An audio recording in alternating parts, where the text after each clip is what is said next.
할렐루야! 무더운 여름 이 예배 자리에 나오신 여러분들을 주님의 이름으로 환영하고 축복합니다. 오늘 예배가 여러분의 마음을 시원하게 하고 여러분의 인생에 새로운 힘을 얻는 복된 시간 되시길 주님의 이름으로 축원합니다.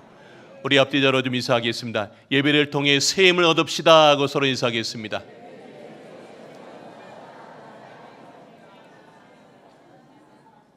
네, 오늘 이미 또 할렐루야 찬양대와 또 시온 관악대를 통해서 또 찬양을 통해서 우리가 새 힘을 얻은 줄로 믿습니다. 오늘 설교 좀 한번 보여주시기 바랍니다. 오늘 정오의 만남, 다시 시작된 인생이라는 제목으로 말씀을 전하겠습니다. 한번 따라하겠습니다. 정오의 만남, 다시 시작된 인생. 오늘 저는 설교를 문장 하나를 읽으면서 설교를 시작하겠습니다. 귀를 잘 귀 기울여서 한번 들어보시길 바랍니다. 아침에 일어나 출근 준비하고 아이들을 챙기고 교통체증을 뚫고 일터에 나가 상사 눈치 보며 일하고 점심도 급히 때우고 다시 일하다가 퇴근길에 장을 보고 집에 와서 식사 준비하고 설거지하고 아이들 숙제 봐주고 내일을 준비하고 숨이 차지요. 이유는 단순합니다. 왜 그럴까요? 쉼표가 이 문장에 없기 때문입니다. 쉼표는 문장을 멈추게 하려는 것이 아니라 호흡을 회복시키고 의미를 또렷하게 만드는 자리입니다.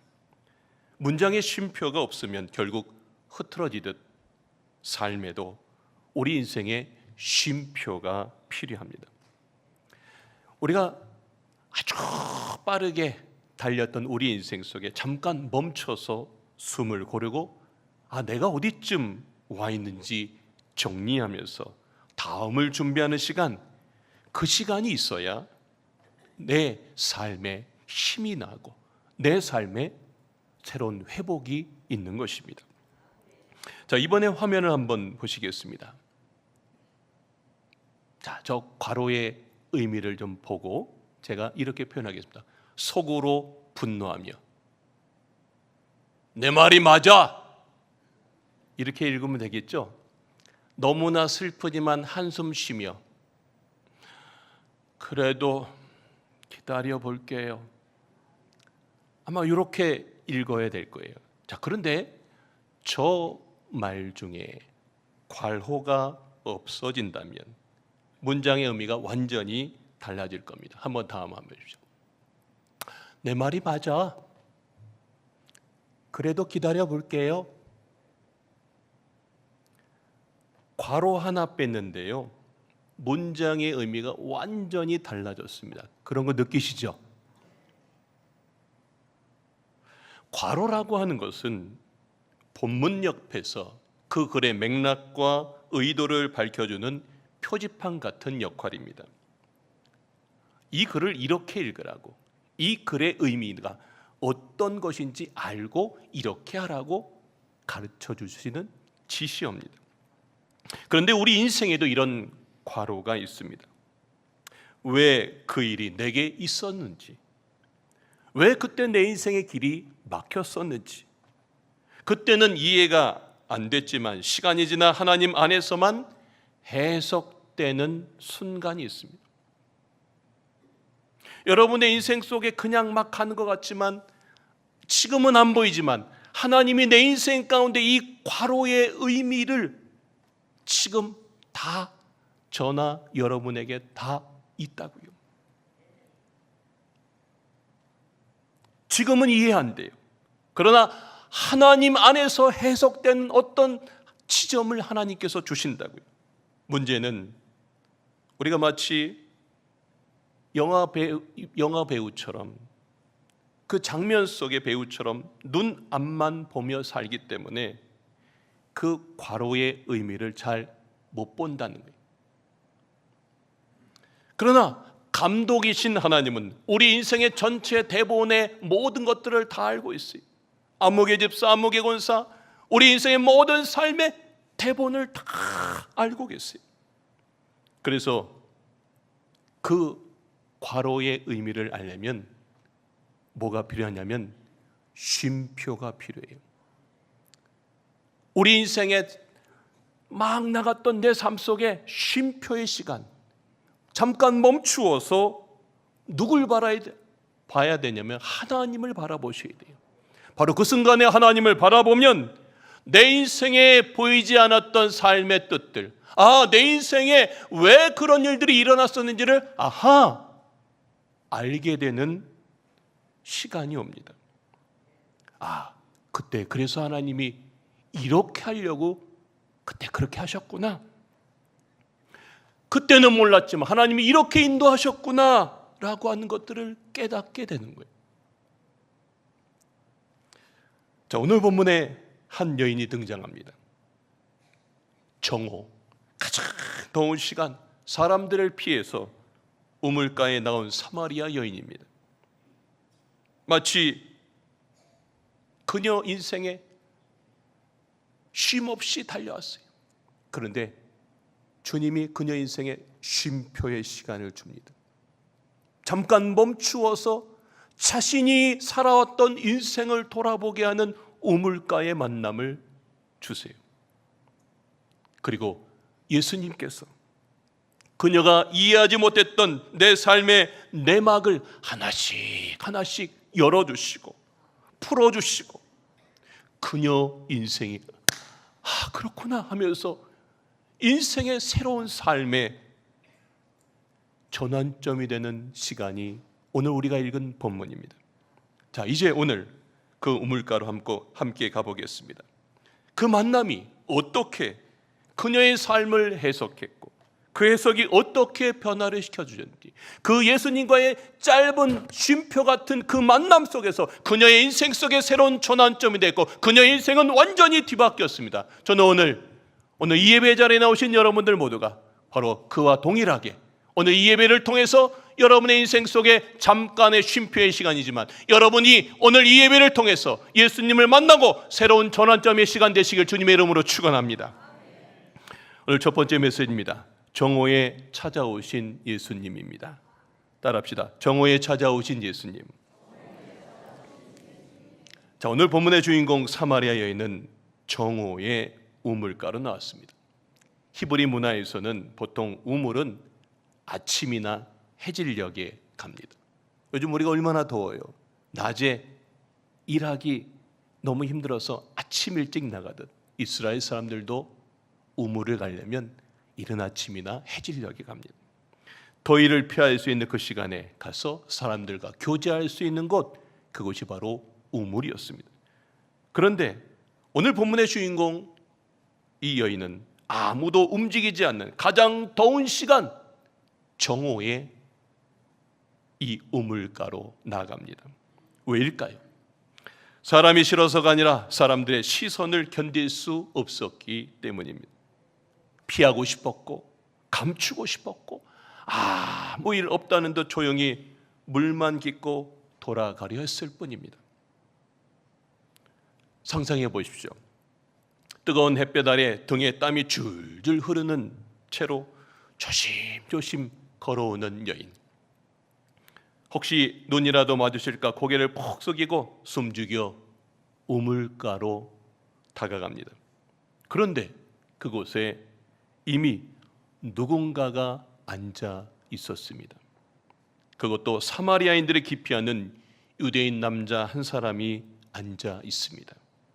자, 여기서 질문이 하나 생깁니다. 그 시간은 단지 여인이 선택한 시간이었을까요? 오늘 본문의 예수님은 왜 하필 그 시간에 그 자리에 와 계셨을까요? 요한복음 4장 4절은 이렇게 말합니다. 사마리아를 통과하여야 하겠는지라. 예수님이 내가 어딘가를 가는데 저 사마리아를 통과하여야 하겠는지라 말씀하셨어요. 사실 예수님은 꼭 사마리아를 통과하실 필요가 없었습니다. 유대인들은요 사마리아를 기피했습니다. 민족 간의 갈등, 역사적인 상처, 신앙적인 다툼 때문입니다. 그래서 대부분 그 사마리아 땅을 갈 때 돌아서 우회해서 갔습니다. 그러나 예수님은 그 길을 일부러 사마리아 땅으로 통과해서 수가성, 그 사마리아 여인이 있는 수가성에 있는 우물가에 먼저 와 계셨다는 거예요. 일부러 택해서.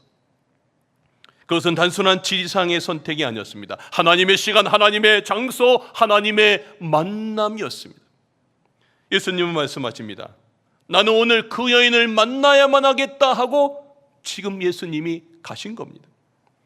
여인 입장에서는 사람을 피하려고 그 시간에 나왔지만 예수님은 그녀를 만나기 위해 그 시간에 먼저 와 계셨던 것입니다. 그녀는 한숨 돌리러 나왔지만 예수님은 그 여인의 깊은 인생의 문제를 풀어주시려고 계속 기다리고 계셨던 것입니다. 우리도 살다 보면 그런 시간들을 경험합니다. 아무도 모르는 갑작스러운 내 인생에 잘 달려가던 멈춤의 시간들. 갑자기 병이 듭니다. 기도가 막힙니다. 관계가 끊어지고 생계가 막막하여 멈춰서는 그 순간, 아마 여러분 인생에, 그리고 또 제 인생에도 늘 있는 시간들입니다. 그럴 때 우리는 흔히 이렇게 생각합니다. 하나님이 나를 외면하신 게 아닐까? 혹시 내가 뭔가 잘못했나? 그러나 오늘 본문은 분명히 말합니다. 그 자리는 실패의 자리가 아니라 하나님이 나를 만나기 위해 먼저 기다리고 계신 자리, 앉아 계신 자리였다는 겁니다. 여인이 물만 깃고 돌아가려 했던 그 자리에서 예수님은 그녀에게 말을 겁니다. 눈길을 걸고 그리고 질문을 던지십니다. 그 순간은 단순한 우연이 아니라 그녀 인생의 방향이 바뀌는 시작점입니다. 사람들에게 숨기고 싶은 과거, 실패한 관계, 끝나지 않은 상처와 오해, 우리 인생에도 이런 이야기들이 있습니다. 아무에게도 말 못하고 덮어둔 채 하루하루를 버텼던 기억들 가지고 오늘 여기에 오늘 예배 자리에 아마 분명히 오셨을 분도 계십니다. 여러분, 그 자리에 주님이 찾아오셔서 그 이유와 의미를 보여주십니다. 왜 그 일이 있었는지, 왜 그 길이 막혔는지, 왜 그 사람이 떠났는지 주님은 그 의미를 보여주시고 그 자리에서부터 다시 시작하게 하신다는 겁니다. 여러분, 우리 인생 속의 갑작 속에 어떤 멈춤의 시간이 오셨습니까? 갑자기 내 인생에 아무것도 어떻게 할 수 없는 털포덕 주저앉는 시간들이 만나셨습니까? 바로 그 자리는 하나님이 여러분을 만나려고 준비하신 자리인 줄로 믿습니다. 하나님이 여러분의 인생을 해석해 주시려고 하는 자리입니다. 오늘 혹시 지금 그 자리가 오늘 여러분에게 찾아온다면 오늘 주님이 말씀하실 겁니다. 넌 여기서 끝나는 게 아니야. 내가 너를 다시 일으키려고 이 자리를 불렀다 말씀하여 주실 줄로 믿습니다. 오늘 강화중학교 성도님들 여러분들 모두가 오늘 지난 일주일 동안, 아니 요 근래 너무 힘들었던 내 인생 속에 멈춰섰던 시간들이 있다면 오늘 이 예배의 시간을 통해서 여러분들 모두가 인생의 모든 것들이 풀려지는 시간 되시길 주님의 이름으로 축원합니다. 두 번째 메시지입니다. 내 삶을 해석하신 예수님입니다. 한번 따라합시다. 내 삶을 해석하신 예수님.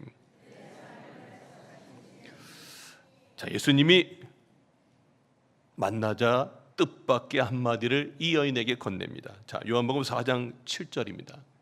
예수께서 물을 좀 달라 그렇게 말씀하십니다. 한번 이 본문을 한번 상상해 보십시오. 오늘 요한복음 4장이 사실 길어서 제가 이렇게 쭉 설명하고 있는데 그녀는 당황했을 거예요. 유대인 남자가 사마리아 여자인 나에게 말을 걸어요. 율법적으로도 문화적으로도 있을 수 없는 장면입니다. 철천지 왼수처럼 살아가고 있는 이 문화적인 관계 속에서 말입니다. 그래서 그녀는 방어적으로 이렇게 반응해서 말합니다. 자, 4장 9절 말씀 한번 읽어보겠습니다. 시작. 사마리아 여자가 이르되 당신은 유대인으로서 어찌 사마리아 여자인 나에게 물을 달라 하시나이까? 예.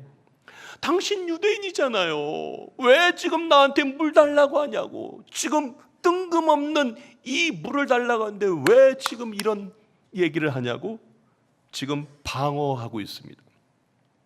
자신을 지키기 위해 거리를 둡니다. 하지만 예수님은 그 겉모습을 넘어서 점점 그녀 마음 깊은 곳으로 다가가십니다. 예수님은 10절의 말씀처럼 이렇게 얘기합니다. 예수께서 대답하여 이르시되, 자, 예수님 말합니다. 네가 만일 하나님의 선물과 또 내게 물 좀 달라 하는 이 바로 나죠? 누구인 줄 알았다면 내가 그에게 구하였을 것이요 그가 생수를 내게 주었으리라. 예수님이 조금씩 깊은 대화로 이끌고 나가십니다. 그녀는 뭔가 다르다는 것을 느끼기 시작했어요. 표정이 달라지고 예수님을 부르는 호칭이 이 예수님과 여인의 대화 속에 계속 이루어지고 있는데 호칭이 변화되기 시작합니다. 처음엔 당신 유대인이라고 부르던 여인이 이제는 주여라고 부릅니다. 자, 요한복음 4장 11절 말씀입니다. 우리 다 같이 한번 읽겠습니다. 시작. 여자가 이르되 주여 물 기를 그릇도 없고 이 물은 깊은데 어디서 당신이 그 생수를 얻겠사옵나이까? 예, 주여. 갑자기 호칭이 바뀌었어요. 예수님과 이 여인의 대화 속에 이 여인의 반응을 여러분들이 조금씩 느껴보셔야 됩니다. 자, 그런데 예수님이 갑자기 훅 이 여인의 마음을 쿡 찌르는 깊숙이 묻어든 한 문장을 이 여인에게 말합니다. 16절 말씀입니다. 갑자기 예수님이 대하다가 이런 얘기를 합니다. 이르시되 가서 내 남편을 불러오라 하시니. 누굴 불러오라고요? 네 남편을 불러와라 그럽니다. 갑작스럽게 남편을 불러오라니까 이 분위기가 정적을 이루었습니다. 침묵을 이루었습니다. 그리고 아주 짧은 대답이 오고 갑니다. 이 여인이 이렇게 대답합니다. 17절입니다. 여자가 대답하여 이르되, 자, 여자가 뭐라 그러냐면 나는 남편이 없나이다. 나는 남편이 없습니다 라고 이야기합니다. 자, 그런데 예수님이 그 말 그대로 들으시고 그대로 말씀하세요. 자, 요한복음 4장 17절 하반절부터 18절까지. 자, 우리 다 같이 한번 읽겠습니다. 시작. 예수께서 이르시되 내가 남편이 없다는 말이 옳도다. 내게 남편 5이 있었고 지금 있는 자도 내 남편이 아니니 내 말이 참되도다. 말이 참 이게 앞뒤가 안 맞아요. 나는 남편이 없다고 그랬더니 예수님이 그래 네가 남편이 없다는 말 그래 오라 옳다고. 그러고 나서 예수님의 이 여인의 그 말을 수긍해주고 나서 팩트를 말합니다. 내게 남편 5이 있다. 지금 있는 자도 내 남편이 아니니 내 말이 참되도다. 여러분, 참 지금 남편이 5명이나 있어요. 그리고 6번째 남자랑 살고 있는데 남편이 없다라고 하는 이 여인의 말에 예수님이 그래 네 말이 옳다라고 이야기해 주십니다. 대화가 참 조금씩 아주 깊어져 가고 있어요. 이 여인이 가장 힘들어하는 부분을 예수님이 콕 찔렀어요. 여러분, 바로 이 순간 그녀 인생 속 굳게 닫혀있던 문제들이 하나씩 열립니다. 오래 덮어둔 감추고 싶었던 기억의 서랍이 하나씩 열리고 피하고 싶어서 정오에 나왔던 그 이유, 사람들에게 말 못했던 관계의 상처들, 실패한 선택들, 모든 내막이 예수님의 입을 통해서 드러났습니다. 그녀는 매일 내 인생에 남편을 바꾸고 계속 바꾸면 내 인생에 뭔가 잘 될 줄 알았는데 남편을 5번이나 바꿨지만 뭔가 해결되지 않았어요. 사람들은 그 모습을 보고 수군수군대고, 그러니 정오에 아무도 나오지 않은 그 정오에 뜨거운 햇볕을 받고 우물가로 나왔던 겁니다. 그런데 예수님은 그녀를 정죄하지 않으십니다. 드러내시되 부끄럽게 하지 않으시고, 꺼내시되 깎아내리지 않으시고, 폭로하시되 내치지 않으셨습니다. 그저 그녀가 자기 인생에 깊이 묻어둔 상처를 직접 마주하도록 하셨어요.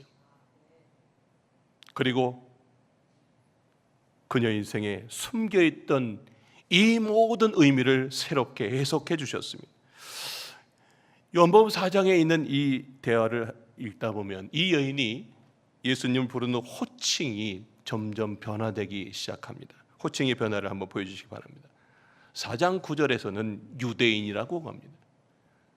그러다가 주여라고 부르고요, 이제는 남편이 5명이나 있고 지금 내가 6번째 남편이랑 살고 있다는 것을 알 정도로 당신은 이제 선지자구나 라고 선지자라고 이야기합니다.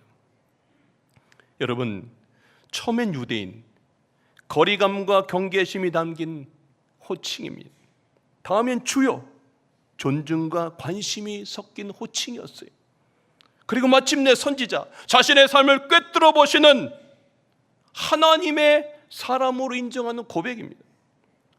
이것은 단순히 호칭 변화가 아니라 예수님을 점점 더 깊이 이해하고 인격적으로 받아들이는 고백입니다. 예수님은 오늘 이 본문과 같이 우리가 숨기고 싶은 인생의 가장 깊은 것까지 다 알고 계시는 주님이신 줄로 믿습니다. 다 아세요.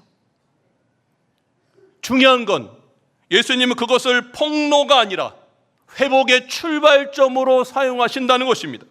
사람들은 누구나 갈증을 해결하려고 무언가를 계속 바꿉니다. 사마리아에 있는 남편을 5번이나 바꿨습니다. 하지만 그것으로 내 인생에 무언가 해결이 되지 않았습니다. 단지 이 이야기는 결혼의 문제가 아니었습니다. 내 인생의 중심을 어디에 두고 살았느냐를 이야기해 주는 겁니다. 자기는 매 순간 남편을 바꾸면 뭔가 해결될 줄 아는데 그게 아니었던 거예요. 내 인생의 중심이 무엇인지, 바깥에 이상한 것들을 내가 붙들고 있었다는 것을 예수님이 지금 마주하게 하고 있는 겁니다. 지금 우리는 무엇을 바꾸려고 하고 있습니까? 관계를 바꾸면 나아질까요? 직장을 옮기면 인생이 풀릴까요? 내가 도시를 옮기면, 내가 교회를 바꾸면 상황이 달라질까요? 그러나 사실 우리가 끝까지 붙잡고 있는 이런 모든 것들이 바로 20대의 남편입니다. 이 여인이 붙들었던 그 남편과 같이 오늘도 우리의 인생 속에 무언가를 자꾸만 바꾸려고 하고, 이 바꾸는 것으로 내 인생에 답이 있을 줄 알고 우리는 똑같이 이 여인과 살아간다고요. 그러나 그게 아닙니다. 내 목마름을 채워주는 대상, 나를 지탱해 줄 것은 이 여인이 찾았던 남편과 같은 것이 아니라 우리 주님인 줄로 믿습니다. 예수님은 그것을 꺼내십니다. 정죄하지 않으시고요, 오히려 이렇게 말씀하십니다. 그래, 내가 네 속을 다 알고 있다. 괜찮아, 그 자리에서부터 다시 시작하자. 그리고 그녀가 갑자기 이런 질문을 합니다. 요한복음 4장 20절입니다. 우리 조상들은 이 산에서 예배했는데, 자, 사마리아 사람들은 이 산에서 예배했는데 당신들의 말은 예배할 곳이 예루살렘에 있다더이다. 겉으로는 어디서 예배하느냐 장소 질문 같지만 속뜻은 이런 겁니다. 그럼 이제 저는 어떻게 살아야 합니까? 이제 제 삶은 어디에 맞춰 살아야 할까요? 라고 하는 깊은 속뜻이 있는 대화입니다. 사실 그녀는 메시아를 알고 기다리던 사람이었습니다. 그때 예수님이 결정적으로 이렇게 이야기합니다. 요한복음 4장 24절입니다. 우리가 너무나 잘 알죠? 다 같이 읽겠습니다. 시작. 하나님은 영이시니 예배하는 자가 영과 진리로 예배할지니라. 아멘. 네, 이 말씀은 장소가 정답이 아니라는 거예요. 너의 삶의 방식과 대상이 정답이라는 거예요. 영으로, 네가 지금 이 산 저 산이 중요한 게 아니라 네가 영으로 성령님의 도우심 안에서 마음 깊은 곳에서 언제든지 거기에서 네가 전인격적으로 서는 것, 그게 진짜 중요하다. 진리로 예수님이 밝혀주시는 말씀 안에서 이제 가식 없이 정직하게 서라. 오늘 그 말씀을 하고 있습니다. 다시 말해서 이 산이냐 저 산이냐의 문제가 아니라 영이신 하나님께 진리 안에서 지금 여기서 너가 예배할 때 너의 인생의 중심이 바로 영이신 하나님과의 만남이 이루어지고 바로 거기에서부터 네 인생이 채워진다 말씀해 주시는 줄로 믿습니다. 그때 비로소 이 여인이 하나씩 하나씩 해석되기 시작합니다. 그 여인의 과거, 사람들의 시선, 수치, 실패, 관계의 상처, 이 모든 것들이 예수님 말씀 안에서 새로운 시작을 얻습니다. 그때도 하나님이 나를 붙들고 계셨구나. 그래서 그녀는 더 이상 숨지 않고 하나님 앞에 서는 참된 예배자로 서게 되었습니다. 제가 오늘 본문에 이제 마지막으로 전하고 싶은 메시지는 다시 시작된 인생입니다. 한번 세 번째 메시지 보여주시기 바랍니다. 다시 시작된 인생. 한번 따라합시다. 다시 시작된 인생. 여러분, 이 여인이 얼마나 사람들 시선 피해서 조용히 물길로 다녔던 여인이었습니까? 그런데 이 여인이 예수님과 대화 이후에 놀라운 삶의 전환점이 일어납니다. 그 여인이 늘 사람들을 피해 다니는데 이제 사람들 속으로 달려갑니다. 망설임 없이, 거침없이 오히려 당당히 갑니다. 자, 요한복음은 이렇게 기록합니다. 요한복음 4장 28절 29절 읽어보겠습니다. 시작. 여자가 물동이를 버려두고 동네로 들어가 사람들에게 이르되 내가 행한 모든 일을 내게 말한 사람을 와서 보라. 이는 그리스도가 아니냐 하니. 물동이를 버려두었어요. 그리고 동네로 들어갑니다. 사람들에게요. 매일 그 사람들을 피해 다니는데 이제는 그 동네 사람들한테 갑니다. 그리고 내가 행한 모든 일을 내게 말한 사람 와서 보라. 바로 이 사람이 그리스도가 아니냐 하면서 오히려 동네 한복판에 가서 그리스도를 전하고 있습니다. 이 한 장면이 그녀 인생의 완전한 전환점이 되었습니다. 물동이를 버려뒀다는 말은 그건 단순히 손에 들고 있던 항아리를 내려뒀다는 말이 아닙니다. 그 물동이는 과거의 수치, 또 자기 힘으로 목마름을 해결했던 모든 시도를 이제 다 내려놓는다는 겁니다. 그리고 이제 나는 이제 주님 붙들고 살겠다라고 하는 삶의 전환점인 줄로 믿습니다. 그리고 그녀는 이제 와서 보라고 당당히 이야기합니다. 왜요? 이제 치유된 거예요. 이제 그 어떤 사람이 말해도 내 안에 예수 그리스도를 통해서 내 삶이 완전히 변화된 치유된 여인의 모습인 줄로 믿습니다. 무엇이 그녀를 달리게 했을까요? 무엇이 그녀를 이렇게 사람들 앞에 서게 했을까요? 그건 하나나 그녀를 만드신 하나님 예수 그리스도를 인격적으로 만났기 때문입니다. 그녀는 예수님과의 대화를 통해서 오랫동안 닫혀있던 인생의 비밀이 하나씩 하나씩 드러나는 경험을 했고 마침내 인생이 해석을 받았어요. 그 해석은 간단히 이렇게 요약됩니다. 바로 첫 번째는 나는 정체성의 문제, 나는 수치의 대상이 아니라 나는 하나님이 찾으시는 예배자라는 것을 깨닫게 된 거예요. 목마름의 뿌리도 알게 됐어요. 나는 내 인생의 남편이 답인 줄 알았는데 그게 아니었구나. 예수님을 붙들어야 되겠구나. 그걸 알게 된 거예요. 그리고 과거의 의미도 알게 됐습니다. 이제 나의 인생은 이제 드러남은 정죄가 아니라 치유의 시작이구나. 그래, 내 상처가 간증이 될 수 있겠구나. 그걸 알게 된 겁니다.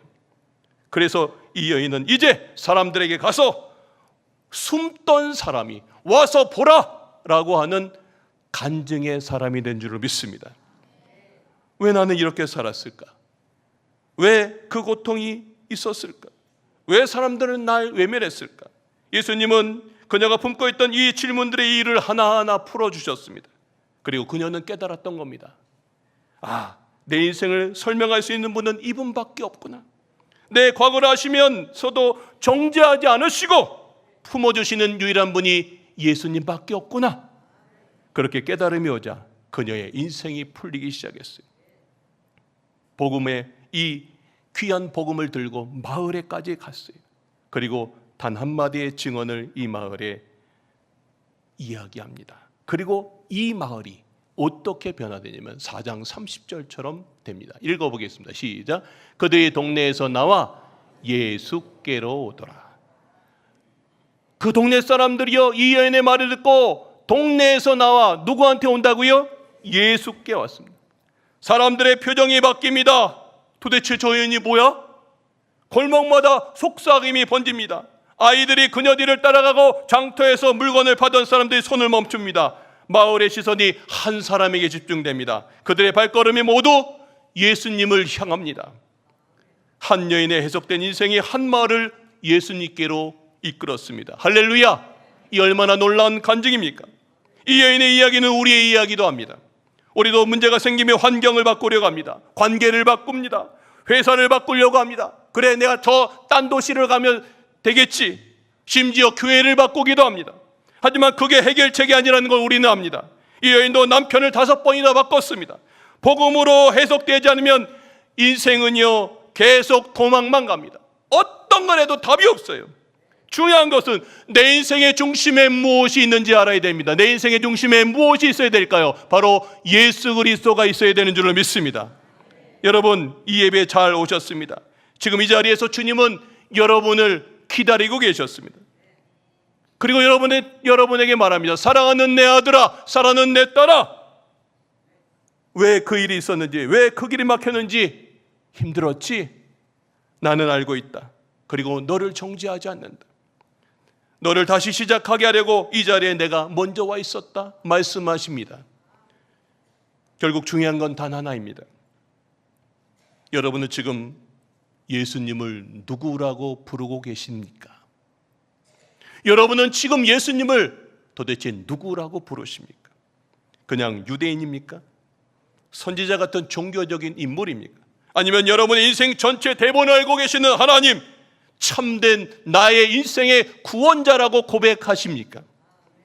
이제 우리는 우리 인생을 만드신 하나님 앞에 서야 됩니다. 하나님은 영이시니 영과 진리로 예배할지니라. 예, 하나님은 영이십니다. 이 예배를 통해서 우리가 하나님을 만나는 자리입니다. 내 인생에 급히 달렸던 삶 속에서 잠깐 멈추어서 내가 예배를 통해서 나의 인생의 중심이 어디에 있는지 되돌아보고, 그래, 내가 예수님을 만나고 하나님을 만나서 나의 인생의 중심을 다시 주님으로 채우는 시간, 하나님으로 채우는 시간이 예배인 줄로 믿습니다. 그 예배 속에서 우리가 나의 인생이 해석되는 거예요. 아, 그랬구나. 내가 그래서 그래, 인생에 이런 일이 있었구나.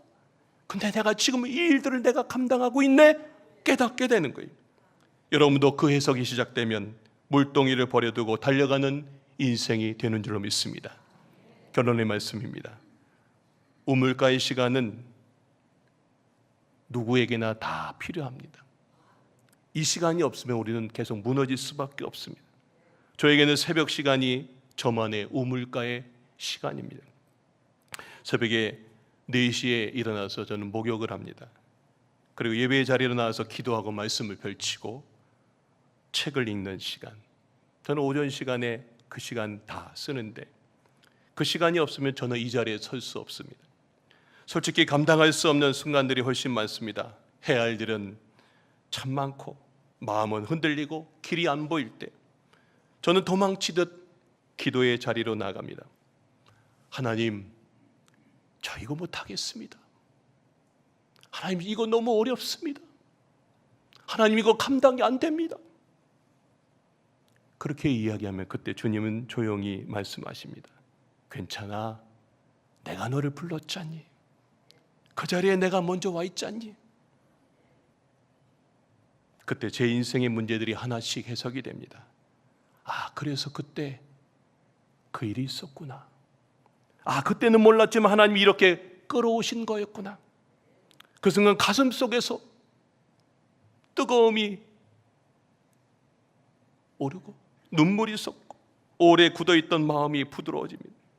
주님이 나를 품고 계신다는 확신이 제 삶 가운데에 가득 찹니다.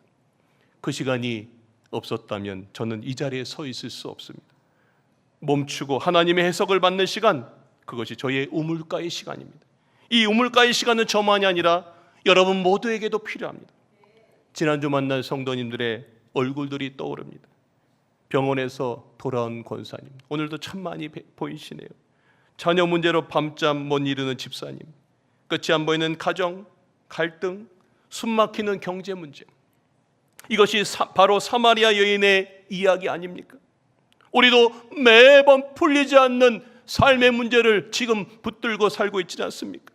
그런데 예수님 앞에 삶의 해석이 됩니다. 오늘 이 자리에 여러분들이 잘 왔습니다. 오늘 예수님 앞에 올 때만이 우리의 인생이 해석되는 줄로 믿습니다. 여러분, 주님 앞에 앉으십시오. 주님 앞에 엎드십시오.